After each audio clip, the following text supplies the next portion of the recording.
ಸ್ನೇಹಿತರೇ ನಮಸ್ಕಾರ, ನಾನು ರವೀಂದ್ರ ಜೋಶಿ. ಭಾರತದ ಸಂಸತ್ತಿನ ಹೆಗ್ಗಳಿಕೆ ಏನು? ಭಾರತದ ಸಂಸತ್ತಿನ ಹೆಗ್ಗಳಿಕೆ ಏನಪ್ಪ ಅಂತಂದರೆ, ಪಾಕಿಸ್ತಾನದ ಚಾನಲ್ಗಳು ಅದನ್ನು ಲೈವ್ ಆಗಿ ನಿನ್ನೆ ಬಿತ್ತರಿಸಿದವು. ಯಾವ ವಿಷಯವನ್ನು ಬಿತ್ತರಿಸಿದವು ಅಂತ ಕೇಳ್ರಿ. ವಿಪಕ್ಷದ ಉಪನಾಯಕರಾದಂಥ ಗೌರವ್ ಗೊಗೋಯ್ ಅವರು ಸರ್ಕಾರವನ್ನು ತರಾಟೆಗೆ ತೆಗೆದುಕೊಂಡರಲ್ಲ, ಪಾಕಿಸ್ತಾನದ ಉಗ್ರರ ಪರವಾಗಿ ಭಾರತ ದೇಶದ ಭದ್ರತೆಯ ಕುರಿತು ಎತ್ತಿದಂಥ ಪ್ರಶ್ನೆ, ನಡೆದಂಥ ಆಪರೇಷನ್ ಸಿಂಧೂರ್ ಕಾರ್ಯಾಚರಣೆ, ಡೊನಾಲ್ಡ್ ಟ್ರಂಪ್ ಅವರ ಹೇಳಿಕೆ, ಇದೆಲ್ಲದರ ಕುರಿತು ನಿನ್ನೆ ಏನು ಮಾತಾಡಿದ್ರಲ್ಲ ಗೌರವ್ ಗೊಗೋಯ್, ಅದರ ಸಂಪೂರ್ಣವಾದಂಥ ಭಾಷಣವನ್ನು ಪಾಕಿಸ್ತಾನದ ಚಾನಲ್ಗಳು ಲೈವ್ ಆಗಿ ಬಿತ್ತರಿಸಿದವು. ನಿನ್ನೆ ಅಲ್ಲಿಯ ಚಾನಲ್ನಲ್ಲಿ ಫುಲ್ ಅದೇ ಚರ್ಚೆ. ಇನ್ನೊಂದು ಹೆಗ್ಗಳಿಕೆ ಏನು? ಭಾರತದ ಸಂಸತ್ ಸದಸ್ಯರು, ರಾಜಕಾರಣಿಗಳ ಹೆಗ್ಗಳಿಕೆ ಏನು? ಏನಪ್ಪ ಅಂತಂದರೆ, ಬಂದಿರುವಂಥ ಉಗ್ರರು ಎಲ್ಲಿಂದ ಬಂದರು, ಬಂದಿರುವಂಥ ಉಗ್ರರು ಪಾಕಿಸ್ತಾನದೇ ಉಗ್ರರು ಅನ್ನಲಿಕ್ಕೆ ನಿಮ್ಮ ಹತ್ರ ಏನು ದಾಖಲಾತಿ ಇದೆ, ಬಂದಿರುವಂಥ ಉಗ್ರರು ವಾಪಸ್ ಎಲ್ಲಿಗೆ ಹೋದರು ಅದರ ಮಾಹಿತಿಯನ್ನು ಕೊಡಿ ಅಂತ ಇಲ್ಲಿವರೆಗೂ ಯಾವ ಸರ್ಕಾರಗಳು ಎಲ್ಲಿಯೂ ಕೇಳಿರೋದಿಲ್ಲ.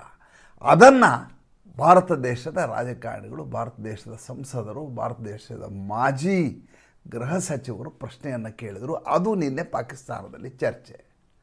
ಮಜಾ ನೋಡಿ, ನಿನ್ನೆ ಸೋಮವಾರ ದಿವಸ ಸಂಸತ್ತಿನಲ್ಲಿ ಅಷ್ಟೆಲ್ಲ ಸ್ಪಷ್ಟವಾಗಿ ಡಾಕ್ಟರ್ ಜೈಶಂಕರ್, ನಮ್ಮ ವಿದೇಶಾಂಗ ಸಚಿವರು ಸ್ಪಷ್ಟವಾಗಿ ಹೇಳಿದ್ದಾರೆ, ಏಪ್ರಿಲ್ 22, 2025 ಅಂದರೆ ಏಪ್ರಿಲ್ 22 ಅಂದರೆ ಯಾವತ್ತು ಅಂದರೆ ಪಹಲ್ಗಾಮ್ ದುರಂತ ಸಂಭವಿಸ್ತಲ್ಲ ಆ ದಿವಸದಿಂದ ಜೂನ್ 17ರವರೆಗೂ ನರೇಂದ್ರ ಮೋದಿ ಹಾಗೂ ಡೊನಾಲ್ಡ್ ಟ್ರಂಪ್ ಮಧ್ಯೆ ಯಾವುದೇ ರೀತಿಯ ಫೋನ್ ಸಂಭಾಷಣೆ ನಡೆದೇ ಇಲ್ಲ ಅಂತ ಸ್ಪಷ್ಟವಾಗಿ ಉದ್ಧರಿಸಿದರು, ಸ್ಪಷ್ಟವಾಗಿ ಹೇಳಿದರು. ಸಂಸತ್ತಿನಲ್ಲಿ ಹೇಳೋದು ಅಂತಂದರೆ ಸುಳ್ಳು ಹೇಳಲಿಕ್ಕೆ ಪ್ರಶ್ನೆ ಇಲ್ಲ, ಏಕೆಂದರೆ ಎಲ್ಲವೂ ಕೂಡ ದಾಖಲಾಗುತ್ತದೆ. ಒಂದು ವೇಳೆ ಅವರು ಸುಳ್ಳು ಹೇಳಿದ್ದಾಗಿದ್ದರೆ ಅದನ್ನು ನೀವು ತನಿಖೆ ಮಾಡಿ ಚೆಕ್ ಮಾಡ್ಕೋಬಹುದು. ಪ್ರೈಮ್ ಮಿನಿಸ್ಟರ್ ಆಫೀಸಿಂದ ಅಮೆರಿಕಾದ ಡೊನಾಲ್ಡ್ ಟ್ರಂಪ್ ಅವ್ರಿಗೆ ಯಾವುದಾದ್ರೂ ಕಾಲ್ ಹೋಗಿದೆ ಅಂತ ಆ ಸೌಲಭ್ಯ ಇದ್ದೇ ಇರ್ತದೆ. ಹೀಗಾಗಿ ಖಚಿತವಾಗಿ ಹೇಳಬೇಕು, ಸತ್ಯವಾಗಿ ಹೇಳಬೇಕು, ದೃಢವಾಗಿ ಹೇಳಬೇಕು. ಅಷ್ಟು ಹೇಳ್ತಾ ಇದ್ದಾರೆ. ಹೇಳಿ ಆದಮೇಲೆ ಅಲ್ಲಿ ಸ್ಕಾಟ್ಲೆಂಡ್ನಲ್ಲಿ ಅಲ್ಲಿಯ ಪ್ರಧಾನಮಂತ್ರಿ ಇದ್ದಾರಲ್ಲ ಕೀರ್ ಸ್ಟಾರ್ಮರ್, ಅವ್ರ ಮುಂದೆ ಈ ಡೊನಾಲ್ಡ್ ಟ್ರಂಪ್ ಹೇಳ್ತಾನೆ, ನಾನೇನಾದರೂ ಅವತ್ತು ನರೇಂದ್ರ ಮೋದಿ ಹೇಳಿ ಭಾರತ ಪಾಕಿಸ್ತಾನ ಯುದ್ಧವನ್ನು ನಿಲ್ಲಿಸದೆ ಹೋಗಿದರೆ ಏಕಕಾಲದಲ್ಲಿ 6 ಯುದ್ಧಗಳನ್ನು ಈ ಜಗತ್ತು ನೋಡಬೇಕಾಗಿತ್ತು. ಎಂಥ ವಿಚಿತ್ರ, ಎಂಥ ವಿಪರ್ಯಾಸ. ಸುಳ್ಳಿಗೂ ಒಂದು ಇತಿಮಿತಿ ಅಂತ ಇರ್ತದೆ. ಅದನ್ನು ಮೀರಿ ಅದು ಯಾರು ನಿಮ್ಮಂಥ ಜನಸಾಮಾನ್ಯರು ಸುಳ್ಳು ಹೇಳಿದರೆ ಭಾಳ ದೊಡ್ಡ ವಿಷಯ ಆಗೋದೇ ಅಲ್ಲ. ಅದು ಒಬ್ಬ ಜಗತ್ತಿನ ಅತಿ ಬೃಹತ್ ರಾಷ್ಟ್ರ, ಜಗತ್ತೇ ಗೌರವಿಸುವಂಥ ರಾಷ್ಟ್ರ ಅವರವರ ಮನೋಭಾವಕ್ಕೆ ಬಿಟ್ಟದ್ದು. ಅದನ್ನು ನಾನು ಅದಕ್ಕೊಂದು ಇದನ್ನು ಹಾಕೋದಿಲ್ಲ, ಪ್ಯಾರಾಮೀಟರ್ ಅಂತ ಕರೆಯೋದು, ಮಾನದಂಡ ಅಂತ ಕರೆಯೋದಿಲ್ಲ. ದೊಡ್ಡ ರಾಷ್ಟ್ರಪತಿ ಇಂಥ ಒಂದು ಸುಳ್ಳು ಹೇಳಿಕೆಯನ್ನು ಹೇಳ್ತಾರೆ ಅಂತಂದರೆ ಅದನ್ನು ನಮ್ಮ ವಿಪಕ್ಷದವರು ಇಟ್ಟುಕೊಂಡು ಚರ್ಚೆಗೆ ದಿನವಿಡೀ ಹಾಳು ಮಾಡ್ತಾರೆ ಅಂದರೆ ಅದಕ್ಕಿಂತ ದುರಂತ ಇನ್ನೇನಾದರೂ ಇರಲಿಕ್ಕೆ ಸಾಧ್ಯವೇನ್ರಿ? ಆಮೇಲೆ ಮಜಾ ನೋಡಿ, ಯಾವ ಪಿ ಚಿದಂಬರಂ ಅವರು ನಿನ್ನೆ ಪ್ರಶ್ನೆ ಕೇಳಿದ್ರಲ್ಲ, ಏನಂತ ಪ್ರಶ್ನೆ ಕೇಳಿದರು? ಬಂದಿರೋರು ಪಾಕಿಸ್ತಾನದವ್ರು ಹೌದಾ ಅಲ್ವಾ ಅಂತ ನೀವು ಹೇಳಿ ಅಂತ ಕೇಳಿದ್ರು. ಪಾಕಿಸ್ತಾನದ ಅನ್ಲಿಕ್ಕೆ ನಿಮ್ಮ ಹತ್ರ ಏನು ದಾಖಲಾತಿಗಳಿದೆ ಅಂತ ಕೇಳಿದರು. ಒಬ್ಬ ಮಾಜಿ ಗೃಹ ಸಚಿವ, ಪಹಲ್ಗಾಮ್ ದುರಂತ ಏಪ್ರಿಲ್ 22ಕ್ಕೆ ನಡೀತು. 24 ಗಂಟೆಯ ಒಳಗಾಗಿ ದ ರೆಸಿಸ್ಟೆನ್ಸ್ ಫ್ರಂಟ್ ಎನ್ನುವಂಥ ಉಗ್ರಗಾಮಿ ಸಂಘಟನೆ, ಇದು ಆಫ್ಶೂಟ್ ಆರ್ಗನೈಜೇಷನ್, ಅದು ಜೈಷ್ ಎ ಮೊಹಮ್ಮದ್ ಇನ್ನೊಂದು ಅಂಗಸಂಸ್ಥೆ, ಅದು ದ ರಿಜಿಸ್ಟರೇಷನ್ ಫಂಡ್ ಅನ್ನೋದು ಸ್ವತಃ ಹೇಳಿದೆ, ನಾನೇ ಈ ಕಾರ್ಯಾಚರಣೆ ಮಾಡಿದ್ದು, ನಾನೇ ಇಷ್ಟು ಜನರನ್ನೇ ಹತ್ಯೆ ಮಾಡಿದ್ದು ನಾನೇ ಅಂತ ಸ್ಪಷ್ಟವಾಗಿ ಹೇಳ್ಕೊಂಡಿದೆ. ಆದರೆ ನಮ್ಮ ಚಿದಂಬರಂಗೆ ಆ ಸ್ವತಃ ಉಗ್ರ ಸಂಘಟನೆ ಹೇಳ್ಕೊಂಡದ್ರ ಬಗ್ಗೆನೂ ಇವ್ರಿಗೆ ಖಚಿತತೆ ಇಲ್ಲ, ನಂಬಿಕೆ ಇಲ್ಲ. ಪಾಕಿಸ್ತಾನದವ್ರು ಈ ಕೆಲಸ ಮಾಡಿರ್ಲಿಕ್ಕೆ ಸಾಧ್ಯ ಇಲ್ಲ ಅಂತ. ಮುಂಚೆ ಬಂದು ಯಾಕೆ ಉಳ್ಕೊಂಡಿರಬಾರ್ದು? ಮುಂಚೆ ಬಂದು ಉಳ್ಕೊಂಡಿರ್ಬೋದು. ಯಾಕೆಂದರೆ 2010ರಲ್ಲಿ ನೀವೇ ಗೃಹ ಸಚಿವರಾಗಿದ್ದ ಸಂದರ್ಭದಲ್ಲಿ ಸದ್ಭಾವನೆಯ ದೃಷ್ಟಿಯಿಂದ 25 ಜನ ಉಗ್ರರನ್ನು ಹಾಗೇ ಬಿಡುಗಡೆ ಮಾಡಿದ್ರಿ. ಯಾವುದೇ ಷರತ್ತಿಲ್ಲದೆ, ಕಾರಣವೇ ಇಲ್ಲದೆ, ಸದ್ಭಾವನೆ ಅಂತ, ಎರಡು ದೇಶದ ಮಧ್ಯೆ ಸದ್ಭಾವನೆ ಅಂತ ಬಿಡುಗಡೆ ಮಾಡಿದ್ರಿ. ಒಬ್ಬ ಹೋಗಿ ಮುಂದೆ ಪಠಾಣ್ಕೋಟ್ನಲ್ಲಿ ಹೋಗಿ ದಾಳಿ ಮಾಡ್ದ. ಅದರಲ್ಲೇ ಒಂದು 4 ಜನ ಇಲ್ಲಿ ಬಂದು ಯಾಕೆ ಮಾಡಿರಬಾರ್ದು, ಪಹಲ್ಗಾಮ್ ದುರಂತವನ್ನು ಯಾಕೆ ಮಾಡಿರಬಾರ್ದು, ಮಾಡಿರಬಹುದಲ್ಲ. ಆಮೇಲೆ ಪಾಕಿಸ್ತಾನದಿಂದಲೇ ಬಂದಿದ್ದಾರೆ ಅಂತ ಹೇಗೆ ಹೇಳ್ತೀರಿ ಅಂತ. ಹಾಗಾದರೆ ಕಾಂಗ್ರೆಸ್ನವರು ಒಂದು ಸ್ಪಷ್ಟತೆಯನ್ನು ಕೊಡಬೇಕು. ಏನಂದರೆ 1947ರಿಂದ 2014ರವರೆಗೂ ಇಲ್ಲಿವರೆಗೂ ಯಾರೂ ವಿದೇಶದಿಂದ ಭಾರತಕ್ಕೆ ನುಸುಳುಕೋರರು ನುಸುಳಿಯೇ ಇಲ್ಲ ಅಂತ ಸ್ಪಷ್ಟವಾಗಿ ಹೇಳಿಬಿಡಲಿ. ಹೌದು, ಯಾರೂ ಬಂದೇ ಇಲ್ಲ. ಈಗಲೇ ಬಂದಿರೋದು 2014 ನಂತರವೇ ಈ ಸಮಸ್ಯೆ ಶುರುವಾಗಿದ್ದು, ಇಲ್ಲಿವರೆಗೂ ಉಗ್ರ ಚಟುವಟಿಕೆ ನಡೆದೇ ಇರಲಿಲ್ಲ. ನಡೆದರೂ ಕೂಡ ಅವ್ರನ್ನ ತಕ್ಷಣದಲ್ಲಿ ಹೊಡೆದು ಹಾಕಿಬಿಟ್ವಿ. ಅವ್ರು ಯಾರೂ ಕೂಡ ಓಡಿ ಹೋಗಿಲ್ಲ, ಯಾರೂ ತಪ್ಪಿಸ್ಕೊಂಡಿಲ್ಲ ಅಂತ ಕಾಂಗ್ರೆಸ್ನವರು ಸ್ಪಷ್ಟವಾಗಿ ಹೇಳಿಬಿಡಲಿ. ಆವಾಗ ಇಡೀ ಭಾರತದ ಸರ್ಕಾರ ಇದೆಯಲ್ಲ, ಅದು ವಿಪಕ್ಷಕ್ಕೆ ಶರಣಾಗತಿಯನ್ನು ಮಾಡುತ್ತೆ. ಆದರೆ ಅದನ್ನು ಮಾಡಲಿಕ್ಕೆ ತಯಾರಿಲ್ಲ, ಅದನ್ನು ಹೇಳಲಿಕ್ಕೆ ತಯಾರಿಲ್ಲ. ಇವ್ರಿಗೆ ಸ್ಪಷ್ಟವಾಗಿ ಗೊತ್ತಿದೆ ಏನಂತ. ತಮ್ಮ ಸರ್ಕಾರದ ಅವಧಿಯಲ್ಲಿ ನಡೆದಷ್ಟು ಗಲಭೆಗಳು, ಸರ್ಕಾರದ ಅವಧಿಯಲ್ಲಿ ನಡೆದಷ್ಟು ಉಗ್ರ ಚಟುವಟಿಕೆಗಳು ಇನ್ಯಾವತ್ತೂ ನಡೆದೇ ಇಲ್ಲ.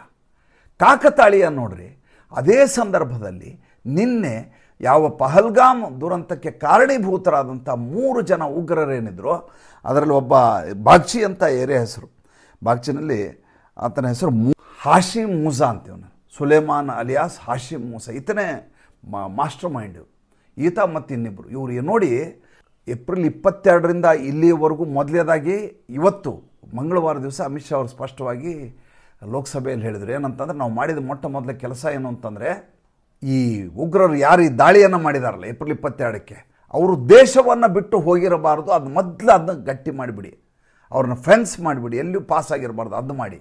ಅದಾದಮೇಲೆ ನಾವು ತಲಾಶೆಯನ್ನು ಶುರು ಮಾಡೋಣ ಅಂತ. ಎರಡನೇದ್ದು ಒಂದು ಸ್ಪಷ್ಟೀಕರಣವನ್ನು ಕೊಟ್ಟರು. ಏನಂತಂದರೆ, ಎಲ್ಲಿದ್ದರೂ ಗೃಹ ಸಚಿವರು, ಎಲ್ಲಿದ್ದರೂ ಮೋದಿಯವರು ಅಂತೆಲ್ಲ ಮಾತಾಡ್ತಾರೆ. ನಾನು ಮಧ್ಯಾಹ್ನ 2 ಗಂಟೆ ಘಟನೆ ನಡೆದಿದೆ, ಬೆಳಗ್ಗೆ ಸಂಜೆ 5:15 ನಾನು ಪಹಲ್ಗಾಮ್ನಲ್ಲಿದ್ದೆ, ಘಟನಾ ನಡೆದ ಸ್ಥಳದಲ್ಲಿದ್ದೆ. ಇವರು ಕಣ್ಣಿಗೆ ಏನಾಗಿದೆ ಏನು ನೋಡಲ್ಲ ಇವರು ವಿಪಕ್ಷದವರು ಅಂತ ಸರಿಯಾಗಿ ಚಾರ್ಜ್ ಮಾಡಿದರು. ಈ ನಿನ್ನೆ ನಡೆದಂಥ ಆಪರೇಷನ್ ಇದೆಯಲ್ಲ, ಈ ಆಪರೇಷನ್ನು ಅತ್ಯಂತ ಕಡಿದಾದಂಥ ಬೆಟ್ಟ, ಅಭಯಾರಣ್ಯ ಅಂತ ಸರ್ಕಾರ ಘೋಷಿಸಿರುವಂಥ ಪ್ರದೇಶದಲ್ಲಿ ಇವರು ಮದ್ದು, ಗುಂಡು, RDX, ಗನ್ಗಳು ಎಲ್ಲದ ಸಮೇತ ಸತತ 3 ತಿಂಗಳಿಂದ ಅಲ್ಲೇ ವಾಸವಾಗಿದ್ದರು. ಮೇ, ಜೂನ್, ಜುಲೈ ಇವರು ಪಾಪ್ಯುಲೇಷನ್ ಒಳಗಡೆ ಬಂದು ಸೇರಿಕೊಳ್ಳಾರ್ದಾಗೆ ಎಲ್ಲ ಕಡೆಯಿಂದ ಹದ್ದು ಬಸ್ಸಿನಲ್ಲಿ ಇಡಲಾಗಿತ್ತು. ಇವ್ರ ಕಡೆ ಇರುವಂಥ ಚೈನೀಸ್ ಏನು ಗ್ಯಾಡ್ಜೆಟ್ಗಳಿದ್ವು, ಅದರ ಫ್ರೀಕ್ವೆನ್ಸಿಯ ಆಧಾರದ ಮೇಲೆ ಟ್ರೇಸ್ ಮಾಡಲಾಯಿತು. ನಿನ್ನೆ ಮಾಡಿದ್ದಲ್ಲ, 22ನೇ ತಾರೀಕಿಗೆ ಗೊತ್ತಾಗಿದೆ ಈ ರೀತಿ 3 ಜನ ಉಗ್ರರು ಇಲ್ಲಿ ಕಡಿದಾದ ಬೆಟ್ಟದ ಮಧ್ಯದಲ್ಲಿದ್ದಾರಂತೆ. It is a tough terrain. ಆ ಟಫ್ ಟೆರೇನ್ನಲ್ಲಿ ಪ್ರತಿಕೂಲ ವಾತಾವರಣ, ಇವತ್ತು ಜಮ್ಮು ಕಾಶ್ಮೀರದ ಸ್ಥಿತಿಯನ್ನು ನೀವು ಗೂಗಲ್ನಲ್ಲಿ ಅಲ್ಲಿ ವೆದರ್ ಕಂಡೀಷನ್ ಅಂತ ಹಾಕಿ ನೋಡ್ರಿ. ಸತತವಾಗಿ ಮಳೆ ಬರ್ತಾ ಇದೆ. ಅದು ಗುಡ್ಡಗಾಡೋ ಪ್ರದೇಶ. ಬೈಸರನ್ನಿಂದ ಮುಂದೆ ನೀವು ಒಂದು ಪಹಲ್ಗಾಮು, ಒಂದು ಸೋನ್ಮಾರ್ಗ್ ಅಂತ 2 ಇದೆ. ಅದ್ರ ಮಧ್ಯೆ ಮಹದೇವ್ ಬೆಟ್ಟ ಅಂತಲೇ ಒಂದು ಹೆಸರಿದೆ. ಮಹದೇವ್ ಅನ್ನುವಂಥದ್ದು ಹೆಸರು 2 ಕಾರಣಕ್ಕೆ ಇಟ್ಟಿದ್ದಾರೆ. ಒಂದು, ಶ್ರಾವಣ ಮಾಸದ ಸೋಮವಾರದಂದು ಆಪರೇಷನ್ ಮುಂದುವರಿಸಿರುವ ಸಂದರ್ಭ. ಮಹದೇವ್ ಶುರುವಾಗಿದ್ದು ಏಪ್ರಿಲ್ 22ರ ರಾತ್ರಿ ಶುರುವಾದಂಥ ಕಾರ್ಯಾಚರಣೆ ಅದು. ಇದರ ಫಲಿತಾಂಶ ಸಿಕ್ಕಿದ್ದು ಶ್ರಾವಣ ಸೋಮವಾರ ದಿವಸ. ನೋಡಿ ಎಷ್ಟು ಅದ್ಭುತ ಅದು, ಈಶ್ವರನ ವಾರ. ಕಡಿದಾದ ಬೆಟ್ಟ, ಟೆರೇನು. ಆ ಟೆರೇನ್ನಲ್ಲಿ ಇವರು ಇಷ್ಟು ದಿವಸ ತಮ್ಮ ಆಹಾರ ಪದಾರ್ಥಗಳೇನಿದ್ವು ಎಲ್ಲವನ್ನೂ ಬಳಸ್ತಾ ಇದ್ರು. ಅದಾದಮೇಲೆ ಇವ್ರಿಗೆ ಲಾಜಿಸ್ಟಿಕ್ ಹೆಲ್ಪು ಗ್ರೌಂಡ್ಲಿಂದ ಸಿಗಲಿಲ್ಲ.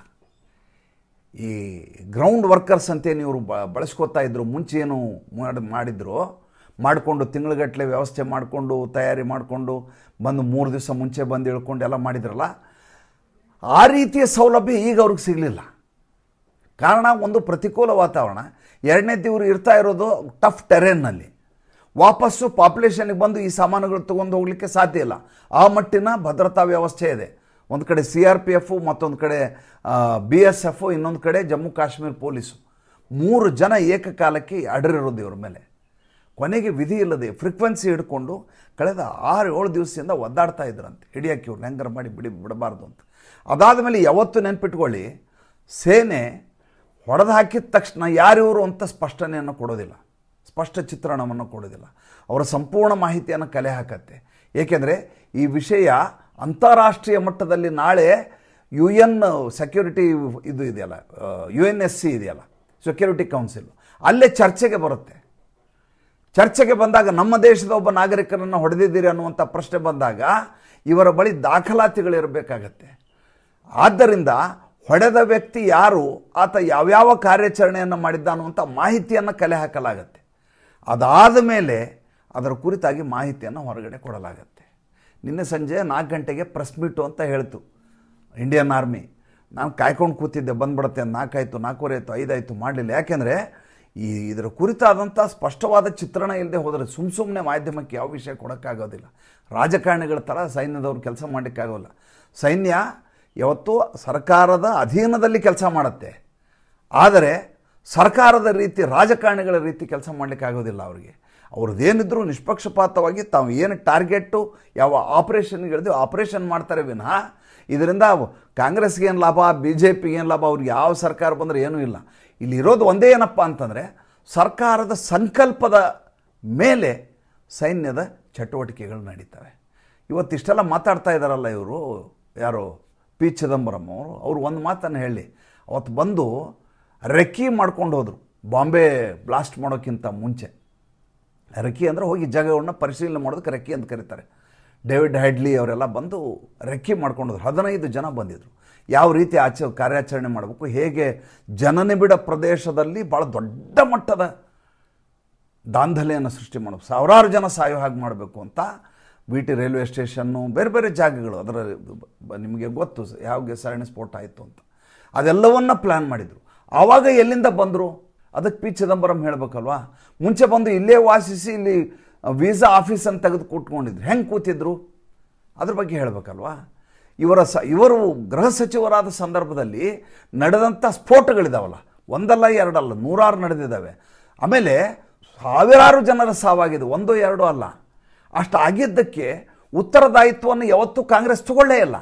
ಯಾವತ್ತಾದರೂ ಹೌದು ನೀವು ಮಾಡಿದ್ದು, ನಮ್ಮ ಸರ್ಕಾರ ಮಾಡಿದ್ದಕ್ಕೆ ನಮ್ಮ ಅದ್ರ ಬಗ್ಗೆ ಪ್ರಮಾದ ಆಗಿದೆ, ತಪ್ಪಾಗಿದೆ ಅಂತ ಯಾವತ್ತಾದ್ರೂ ಸಂಸತ್ನಲ್ಲಿ ಹೇಳಿದೆಯಾ? ಈ ರೀತಿಯ ಪಾರದರ್ಶಕವಾದ ಚರ್ಚೆ ನೀಡಲಿಕ್ಕೆ ಅವಕಾಶ ಆಗಿತ್ತಾ? ಒಂದೂ ಅವಕಾಶ ಆಗಿಲ್ಲ.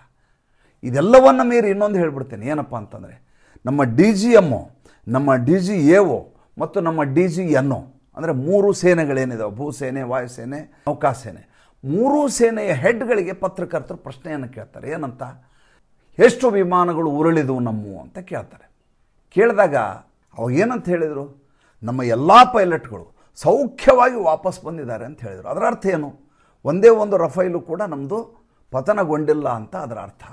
ಅಷ್ಟೆಲ್ಲ ಅವರು ಹೇಳಿದ ಮೇಲೂ ನೀವು 16 ಗಂಟೆ ಲೋಕಸಭೆಯಲ್ಲಿ ಚರ್ಚೆ ಮಾಡ್ತೀರಿ, 9 ಗಂಟೆ ರಾಜ್ಯಸಭೆಯಲ್ಲಿ ಚರ್ಚೆ ಮಾಡ್ತೀರಿ ಅಂದರೆ ನಿಮ್ಮ ಉದ್ದೇಶದಲ್ಲಿಯೇ ಏನೋ ಲೋಪ ಇದೆ ಅಂತ ಯಾರಿಗಾದರೂ ಅನಿಸೋದಿಲ್ವಾ? ಇದು ನಿಮಗೆಂದು ಲಾಭವನ್ನು ತರೋದಿಲ್ಲ. ವಿಪಕ್ಷದವ್ರಿಗೆ ಮುಂದಿನ ಚುನಾವಣೆಗಳಲ್ಲಿ ಭಾಳ ದೊಡ್ಡ ಮಟ್ಟದ ಹಿನ್ನಡೆಯನ್ನು ತೋರಿಸುತ್ತೆ. ಕಾದು ನೋಡೋಣ. ಸಂಚಿಕೆ ಇಷ್ಟ ಆಗಿದ್ದರೆ ಲೈಕ್ ಮಾಡಿ, ಫಾಲೋ ಮಾಡಿ, ಶೇರ್ ಮಾಡಿ.